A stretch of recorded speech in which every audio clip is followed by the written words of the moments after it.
Hi, everyone. I'm Rick Barron, your host, and welcome to my podcast, That's Life, I Swear. On January 31st, 2023, the third anniversary of the UK's decision to leave the European Union came and went. I mean, there was no parades or popping of champagne corks to celebrate the event. Why? Let's jump into this. Now, as of late, the United Kingdom is in a bit of a problem. Since they departed the EU, Britain's transition to being independent of the European Union has been anything less than stellar. Now, let me provide you some context here. Now, what was Brexit all about?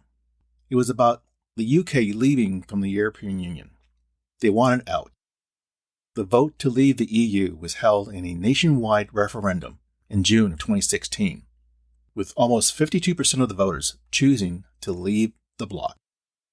The UK officially left the EU on January 31st of 2020, and the transition period ended on December 31st, 2020. Now, Brexit has resulted in significant changes to trade, immigration, and other policies between the UK and EU. Now, why did the UK want to leave Brexit?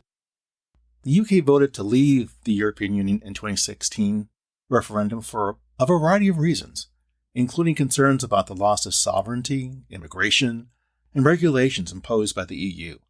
Some UK citizens felt that the country was not getting a fair deal from its membership, and that Brussels was just making too many decisions instead of London.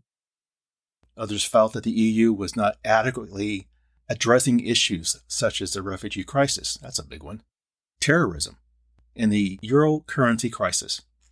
Ultimately, the decision to leave the EU reflected a growing discontent among some UK citizens with the direction and the perceived priorities and a desire for the EU. Now, since July of 2016, the country has gone through 3 resignations within the past 6 years of their prime ministers. Now, one prime minister only lasted 45 days. The severity of Britain's financial crisis currently was underscored when the International Monetary Fund forecasted that Britain would be the world's only major economy to contract in 2023, performing even worse than Russia. That's not very good news.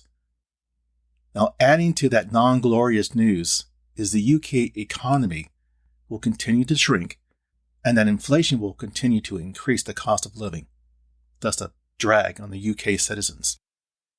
Now, to pile even more news bits of unsettling information, Britain's National Health Service is dealing with overcrowded hospitals and long waits for ambulance services. On February 1st, Britain experienced a massive coordinated walkout called Walkout Wednesday from teachers, railway workers, and civil servants walking off the job. The purpose of the walkout? Increase in salaries. The UK public has grown frustrated with the government's lack of efforts to compromise on pay deals. In short, the UK public has had it.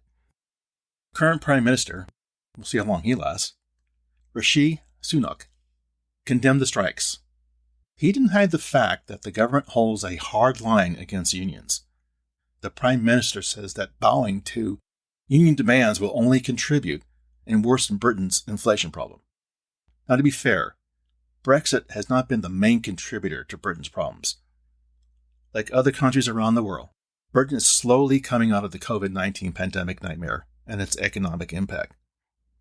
Yes, you have inflation, but then you also have the high interest rates set by the Bank of England. Add in energy prices, exchange rates, trade relationships with other countries, government spending and budget deficits. One wonders how and when will the UK come back to something that we call normal. The effects of Brexit run through Britain's lasting class economy because they also run through its divided, worn-out politics. So, a short note, lasting class economy implies that Britain's economy is performing poorly compared to other economies and is ranked last among them. Moreover, it suggests that Britain's economy is at the bottom of the list regarding growth, development, and being competitive. The news just doesn't seem to get any better. The UK public is exasperated with its current government and the Labour Party that just can't come to terms to acknowledge the adverse effects of Brexit on the country's economy. In a country dealing with the same energy shocks and inflation pressures that impact the rest of Europe, Brexit is the dark thread that, to some critics, explains why Britain is suffering more than its neighbours. One of the reasons for her current economic weakness is Brexit, said Anand Mellon, a professor of Western Europe politics at King's College London. He goes on to say, and I quote, "It's not the main reason, but everything that has become so politicized, the economic debate, is carried out through political platitudes." Now, Jonathan Ports, a professor of economics at King's College, London, was less than kind. He stated, and I quote, "Although we no longer have lunatics running the asylum, we have essentially a lame duck government that doesn't have any semblance of a plan to restore economic growth." End quote. Now, why was it that some UK voters didn't want to leave Brexit? Some of the voters opposed leaving the European Union for various reasons. Some felt that the EU had brought stability and prosperity to Europe, and that the UK would be worse off outside the bloc.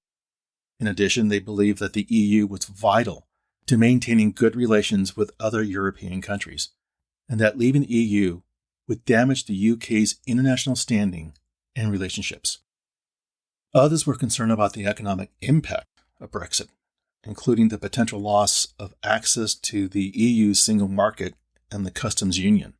They felt that the economic benefits of membership, such as increased trade and investment, were worth preserving. Now, the impact of leaving Brexit has hit Britain in many ways. Some examples. Seasonal workers that many farms relied on would come from countries like Romania and Bulgaria for a few months to harvest the vegetables and other crops. Now they're in short supply, if at all. And even if you can get your crops picked and packed for shipment, there was a lack of trained drivers, many of whom came from various parts of Europe. Even if they found drivers, COVID-19 kept people away. Now, adding to the lack of trained drivers, which is around 90 to 120,000, the UK no longer has easy access to these drivers from Europe. In some cases, it takes up to 9 months to qualify as a driver. And the cost for training? Well, you guessed it, it's high. All of the above mentioned impacts the entire supply chain. So I think you're getting the picture.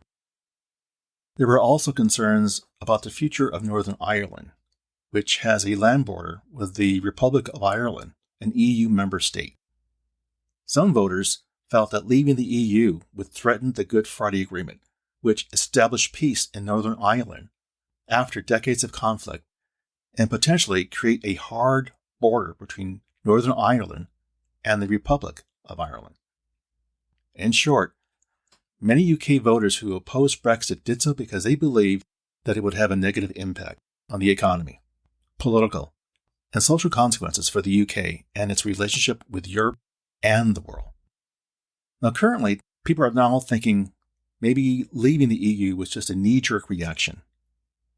Some people even question that Britain really conduct a deep analysis between the pros and the cons of leaving the EU. Now, Professor Menon's thoughts on why the UK voted to leave the EU, I think, captures it very well. He said, and I quote, "Brexit wasn't viewed through the lens of economics. It was viewed through culture or values. Now everything is economic. And while you can sell Brexit in many ways, selling it as a boost to GDP is a stretch." End quote. Currently, consensus points to getting back into the EU. Stung by inflation and bracing for tax increases, the UK is in the middle of its gravest slump in a generation, leading many to wonder how much the split with the European Union is to blame. Now, what's the takeaway from this story?